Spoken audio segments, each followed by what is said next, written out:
Hi guys, it's been a while since I did an episode of Fairy Tales with Jen, and I actually have another one planned, so you're going to get two not that far apart from me, which I hope you're very pleased about. So today I want to talk to you about the history of the Pied Piper of Hamelin, which is a fairy tale I'm sure that you've come across at school or even before school and are very familiar with, but perhaps don't know the dark origins, because there are lots of dark origins when it comes to fairy tales. Isn't that why you're all here? The origin of the Pied Piper of Hamelin is thought to have been a real life event, and that tale has chopped and changed over time, and now we have the version that we're probably most familiar with today, and you may have come across it in a collection of Grimm fairy tales. If you are in the UK or in Europe, that's possibly where you came across it, but the Grimms in turn took it from other people. If you're looking for a collection of Grimm fairy tales, I recommend this one in English that is translated by Jack Sipes. It's the only translated English version of the first edition of the Brothers Grimm fairy tales from 1812 and 1815. All other ones are from later editions where they had changed the stories quite a bit. So obviously if you can read them in German, even better, but unfortunately I can't. So as I said, the Pied Piper of Hamelin is based on what is thought to have been a real life event, and surprisingly it happened in Hamelin. So the story that we know today is that in Hamelin there was a rat infestation. So the king put out a call for someone who could come and help them. He'd done everything and he couldn't think of anything else to do. So this piper appeared, this multicoloured, colourful dressed piper, who said that he could get all of the rats to leave the town of Hamelin. The king said, "That's great, we'll pay you handsomely, thank you very much." So the piper decided to get rid of all of these rats. He played his music and lured the rats and drowned them. He came back to get his money. The king said, "No, actually, I don't want to give you any money because you solved my problem, and I see no reason to stand by my promise." So the Pied Piper comes back and he decides to lure all of the children away from the town. He takes them and lures them into a cave.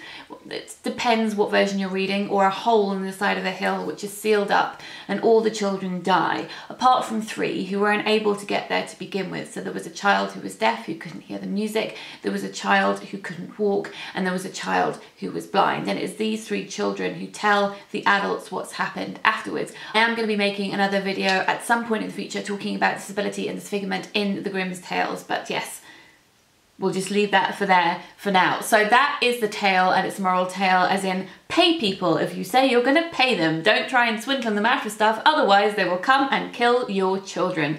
So where does this tale come from? There is a misconception that perhaps this fairy tale is a representation of a plague, that maybe this man is a symbol of a town who thought they were saved from the plague, that everything was okay, but then the plague came back and killed all their children. But the rats in the story weren't actually added until the 1600s. They weren't part of the original tale, which, as I said, is based on a real life event. So where can we first track this tale back to?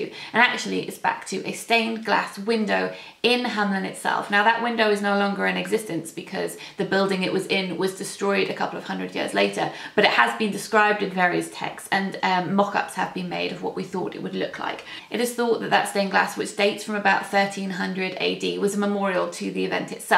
And there is a description written down in 1440 which stated, "In the year of 1284, on the day of Saints John and Paul, on June the 26th, by a piper clothed in many kinds of colours, 130 children born in Hamelin were seduced and lost at the place of execution near the Coppin." There's also a written account of it in the early records of Hamelin itself, which was written in 1384, so 100 years after the event, where it says simply, "It is 100 years since our children left," which is extremely harrowing and haunting. What happened to these children? Now, a lot of fairy tales, as I said, have their origin in real life events, such as this one. So Hansel and Gretel, I've made a video about that, which I'll link down below, has its origins in plagues and in starvation, and what parents did when they couldn't afford to eat and their children were sent away. The Tale of Beauty and the Beast is thought to be inspired by a man called Petrus Gonsalves who had hypertrichosis. Again, I have made a video about that, which I'll link down below. Cinderella has its origins in Egypt. There are so many real life events that inspire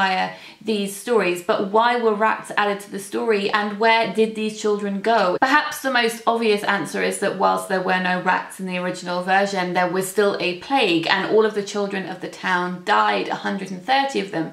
But then what happened to the adults? Because why didn't they die too? There are several instances between 1300, when this took place, and a couple of hundred years later, of something called the Dance of Death, which was this epidemic that swept Europe in various places where people did dance to their death. And you can find out more about this in a book called A Time to Dance, A Time to Die, which is the tale of the dancing plague of 1518.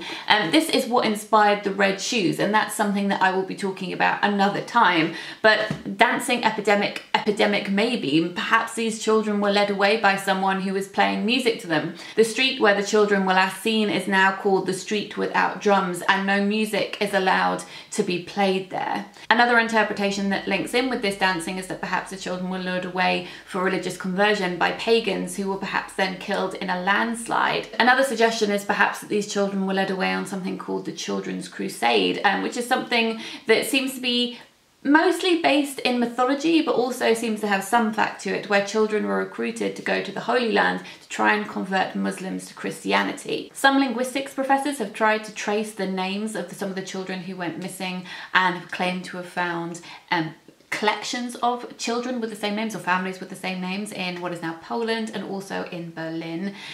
So it's quite interesting to look at it from that point of view. Certainly a more happy ending than if all the children had been killed. One of the darker theories surrounding the tale is that the Pied Piper of Hamelin was actually a paedophile who came into the town to steal children away. Then we have Jack Zipes, who's a folklorist who I greatly admire. He's who translated this collection of Grimm fairy tales, and he also writes about fairy tales in a critical way as well in books such as this, both of which I will link in the description box down below. His theory is one of colonization.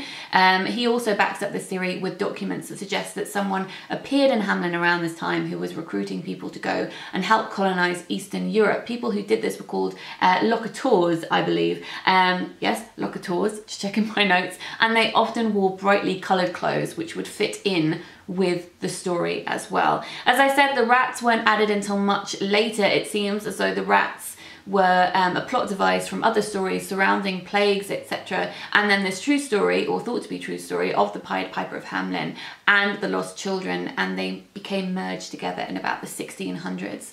And then from then on, the two seemed to appear side by side. So that's everything that I wanted to talk about with regard. So that's everything that I wanted to say with regard to the Pied Piper of Hamelin. No answers. We don't have answers. But then some of the most intriguing stories, of course, do not have answers.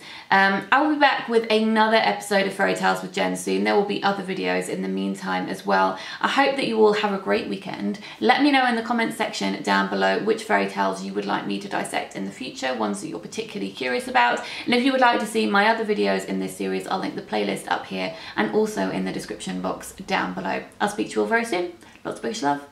Bye.